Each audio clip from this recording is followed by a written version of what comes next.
দেশে এবার নেমে আসলো আগুন লাগার ভয়াবহ দুর্ভিক্ষ। মিরপুর চট্টগ্রামের পর আবারও ঢাকার শাহজালাল আন্তর্জাতিক বিমানবন্দরে দেখা গেল ভয়াবহ আগুনের ঘটনা। একটা সময় ছিল যখন আগুন মানেই আতঙ্ক নয়, কিন্তু এখনই যেন দেশের প্রতিটি কোণে ছড়িয়ে পড়া এক অদ্ভুত বাস্তবতা। মিরপুর চট্টগ্রামের ভয়াবহতা এখনো মানুষের মনে গভীর দাগ হয়ে আছে, আর সেই আতঙ্কের মাঝেই রাজধানীর হৃদয়ে আবারও আগুনের খবর। চারদিকে ধোঁয়া, সাইরেনের শব্দ, মানুষ দৌড়াচ্ছে, তবুও আগুন যেন থামছেই না। ফায়ার সার্ভিসের সদস্যরা প্রাণপণে চেষ্টা করে চালাচ্ছেন আগুন নিয়ন্ত্রণে আনতে। সবাই এক হয়ে কাজ করছেন যেন আর কোনো ক্ষতি না হয়। কেউ কেউ বলছেন এমন ঘটনা যেন বারবারই ঘটছে, এটা খুবই দুঃখজনক।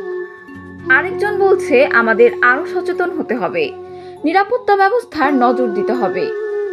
এখন দেশের মানুষের একটাই আশা, যেন এই আগুনের ভয়াবহতা এখানেই শেষ হয়, আর আমাদের প্রিয় দেশটি ফিরে পায় শান্তি ও নিরাপত্তা।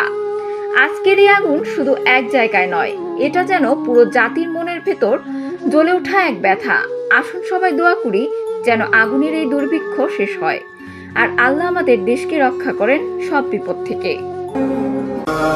চট্টগ্রামের পর এবার ঢাকা হযরত শাহজালাল আন্তর্জাতিক বিমানবন্দরে ভয়াবহ আগুন।